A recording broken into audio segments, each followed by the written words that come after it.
시사 초점 전남 동부입니다. 최근 소병철 국회의원과 노관규 순천시장이 만나 순천 지역 현안을 논의하는 시간을 가져 관심을 모았는데요. 시사 이슈 오늘은 민주당 소병철 국회의원 연결해서 얘기 나눠보겠습니다. 전화 연결되어 있습니다. 의원님 안녕하세요. 네, 안녕하십니까. 시사초점 전남동부 애청자 여러분 반갑습니다. 네. 윤영혁 진행자님도 반갑습니다. 예, 고맙습니다. 이 장마가 어제부로 기상청이 이제 끝났다 이렇게 얘기를 했는데 이번 비로 네. 좀 여기저기 많은 피해를 입은 것 같습니다. 순천은 그나마 조금 덜하긴 했는데 네. 의원님께서도 이 순천을 오가면서 계속 현장을 좀 살피셨다고요?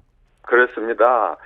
먼저 이번 호우로 그 많은 인명 피해, 재산 피해를 당하신 국민 여러분들께 정말 말로 할 수 없는 위로 말씀을 드립니다. 방금 진행자님 말씀하신 것처럼 다행히 우리 순천은 커다란 인명 피해 이런 건 없었습니다만은 제가 국회 회의가 없을 때는 바로바로 달려가서 주암, 별량 곳곳을 다 다녀보면 그래도 작은 피해라고도 볼 수 없는 피해들이 있습니다. 네. 그래서 하루빨리 복구할 수 있도록 저도 최선을 다할 생각이고요.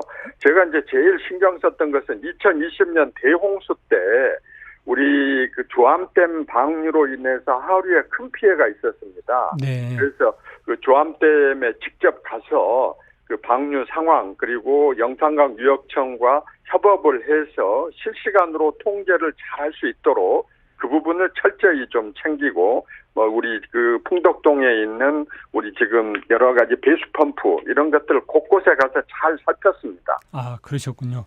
네네. 어쨌든 지역에도 비가 많이 온 만큼 여기저기 피해가 좀 났었고 그런 부분들 그리고 또 큰 피해가 나지 않도록 살피셨다 이런 말씀 좀 해주셨는데 저희가 이제 농민분들 좀 인터뷰 그 순천의 광주전남 그 농민의 의장님이 계셔가지고 인터뷰를 좀 했는데 네. 걱정이 좀 많으시더라고요.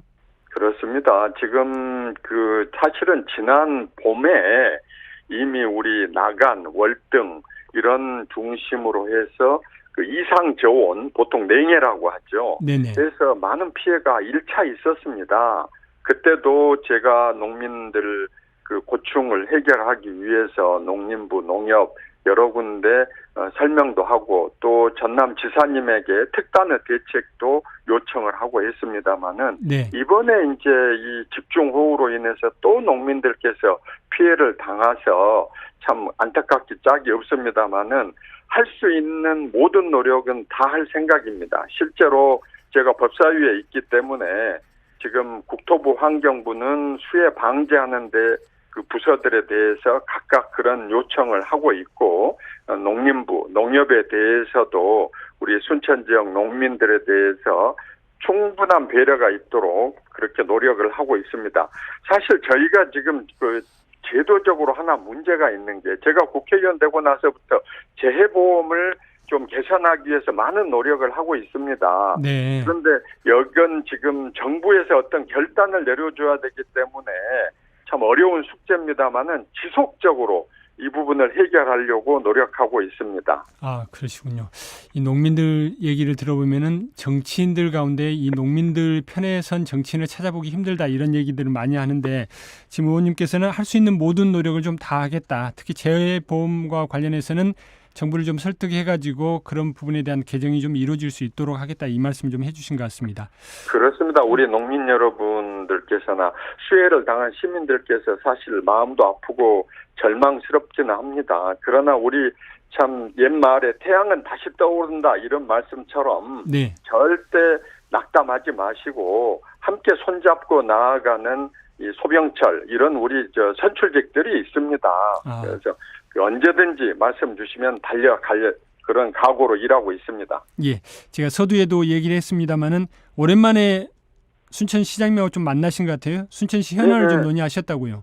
그렇습니다. 사실 이번 수해 때도 제가 이제 직접 순천에 상주하면서 여러 가지 상황들을 챙겼지만 국회 때문에 못 내려갈 때는 그 우리 노 시장님께 직접 전화로 수해 피해 상황, 대비 상황도 의논도 했고 네. 우리 도의원들, 시의원들하고도 긴밀하게 소통합니다.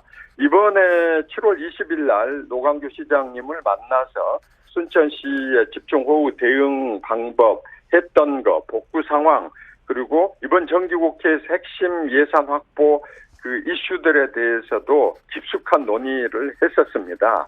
사실 지난번에 아까 진행자님도 말씀해 주셨지만 제가 시장 1주년 취임을 맞아서 우리 순천 발전을 위해서 정말 협업하자. 그리고 음해하고 비난하고 성과 비교하는 이런 구태 정치, 그 경쟁 관계가 아니라 마음을 합하자. 이런 그 메시지를 낸 적이 있습니다. 네네. 실제로 그렇게 지금 행동을 하는 그런 과정입니다. 시민 여러분들께서 시장과 국회의원이 각각의 역할이 있지 않습니까? 그리고 긴밀하게 협조해야 됩니다. 사실 제가 국회의원 되고 나서 SNS를 매일 하지만 거기에 우리 지방정치에 대해서 뭐 비난을 한다든지 이런 걸 한 적이 없습니다. 그래서 이런 거 하나도 좀 신경을 써서 비난하고 깎아내리고 하는 것보다는 뭐 칭찬까지는 아닐지라도 서로 마음을 합하는 이런 것들을 SNS에서 좀 해줬으면 좋겠다. 이런 시민들의 그런 바람이 있는 것 우리 시장이나 국회의원 우리 둘 다 명심해야 된다고 생각합니다. 예. 방금 잠깐 말씀하셨는데 지난 이제 1년을 맞아가지고 순천시정과 관련해서 순천시장께서 잘하고 계신다. 굉장히 이례적인 논평을 좀 내신 걸로 기억을 합니다. 네. 보통 자당 같은 당 소속이라고 하더라도 그런 논평을 좀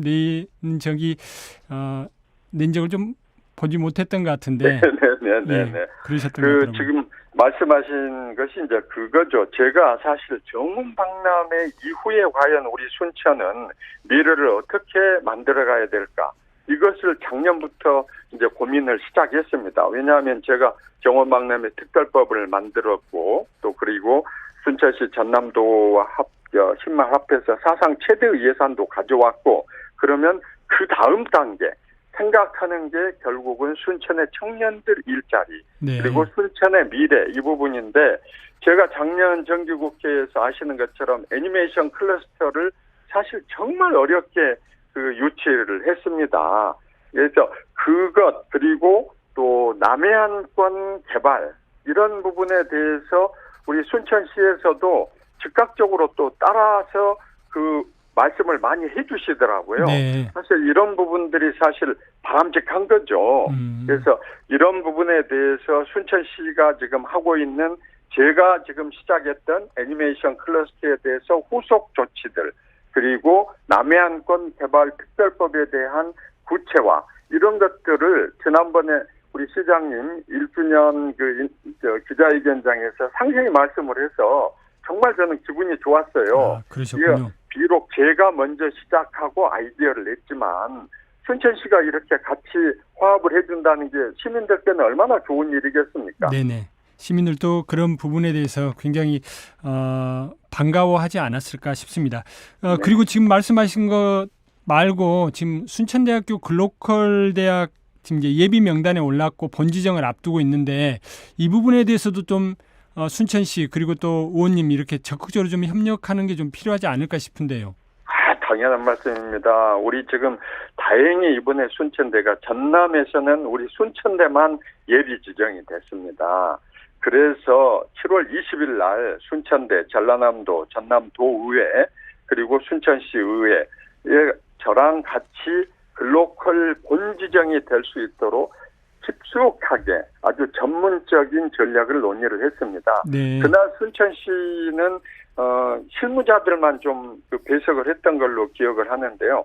그 전날 순천대하고 순천시하고 협의를 했더라고요. 사실 함께 다 했더라면은 더 시너지 효과가 났을 텐데 지금 말씀하신 것처럼 자치단체 역할이 굉장히 중요합니다. 네. 또 저는 중앙에서 법사위 간사로서의 그 파워를 가지고 산자부, 과기부에 대해서 우리 순천대에 대한 지원 부분을 이미 챙기고 있습니다. 반드시 이번 10월에 본지정이 되어서 우리 순천 청년들 그리고 순천대학교의 미래를 새로 한번 점프하는 기회를 만들어 볼 생각입니다. 예, 기대가 좀 되는 것 같습니다. 네. 그리고 지금 의원님께서는 이제 뭐 또 순천하면 교육과 함께 문화를 빼놓을 수 없는데 순천 국립민속박물관 유치와 관련해서도 적극적으로 지금 나서고 계신다고요? 네네. 이 법사위 간사를 하면 참 어떻게 보면은 각 부처들이 이제 게이트키퍼를 법사위 간사가 하기 때문에 전부 와서 말씀들 합니다. 그래서 제가 문화체육관광부 우리 문화재청장님께 지금 국립민속박물관 순천 유치 부분 그리고 우리 상교의 대성전 보수 그리고 또 제가 그 코로나를 거치면서 많은 예술인들이 힘들었습니다. 네. 그래서 예술인들에 대한 지원 부분도 강력히 요청을 해서 전부 긍정적인 반응을 받았습니다. 법사위 간사로서의 그런 10분 그 권한을 선용할 수 있도록 하고요. 마침 어제 제가 법사위에서 또 예결 소위원장으로 선임이 됐습니다. 예. 그래서 이제 이런 부분들이 중앙정치에서의 파워, 중앙정치의 영향력은 결국 지역 발전으로 그리고 지역에 곳곳에 혜택을 줄 수 있는 그런 그 힘이라 그럴까? 이런 게 생기기 때문에 저는 제 개인의 어떤 그런 기쁨보다는 우리 순천을 위해서 제가 법사위 간사가 되고 초선이지 않습니까, 사실. 근데 재선 이상들이 하는 것을 하게 되고 예결 소위원장까지 중임을 하게 돼서 우리 순천 시민들께는 더 많은 일을 해드릴 수 있게 돼서 기쁘게 생각합니다. 예. 또 여순사건 특별법 하면은 의원님을 빼놓고 얘기할 수 없을 것 같은데 지금 이제 시행 2년을 맞았고 어제는 또 평가회가 열렸는데 이 중앙위원회가 제 역할을 좀 못하고 있다 이런 지적들 나오면서 지역 정치권에서 좀 더 적극적으로 좀 나서야 되는 거 아니냐 뭐 이런 얘기들이 좀 어제 나왔다고 하더라고요. 네, 좋은 말씀입니다. 지금 어제 사실 우리 법사위에서 여순 사건 첫 번째 개정안이 통과됐습니다. 이 통과된 내용은 이제 저희들이 신고를 받고 진상규명 해보니까 속도가 떨어져서 여러 가지 노력을 하고 있습니다. 예를 들면 제가 지금 경기도로부터 공무원을 파견받는 것도 거의 성사를 시켰습니다. 일기 진실화해위원회에서 희생자로 확인된 1237분을 앞으로 우리 진상조사위원회에서 직권으로 희생자 결정을 할 수 있도록 하는 이런 법이 이제 통과가 됩니다. 네. 사실 희생자나 시민들 입장에 보면 답답합니다만은 제가 정말 그 여순 사건을 위해서 예를 들면은 이번에 내년 예산도 지금 총리실에서 어려우면 저한테 찾아옵니다. 그래서 지금 기재부하고 밀고 당기고 하고 있는데요. 예. 이 부분은 시간이 걸려서 그렇지 반드시 해결된다. 이걸 먼저 좀 말씀드리고 싶고요. 심지어 지금 거창 사건 희생자들도 그저께 저를 찾아왔습니다. 제가 여순 사건을 해결해 가는 모습을 보고 이분들이 자기 지역구 의원이 있는데 왜 저를 찾아왔겠습니까? 22분이 찾아와가지고 이 법사위에서 배상법을 꼭 통과시켜달라 해서 22분의 그 군의원 또 유족회 분들하고 이야기를 했습니다. 아까 참 진행자님 좋은 말씀 했습니다. 여순 사건 하면 소병철을 빼놓을 수가 없다. 그렇습니다. 제가 역사적인 소명으로 알고 있습니다. 네. 반드시 완벽하게 해결해 내겠습니다. 예, 알겠습니다. 시간은 좀 걸리더라도 반드시 해내겠다. 그 말씀 해주신 것 같습니다. 오늘 말씀 여기까지 듣겠습니다. 고맙습니다. 네, 감사합니다. 지금까지 민주당 소병철 국회의원이었습니다.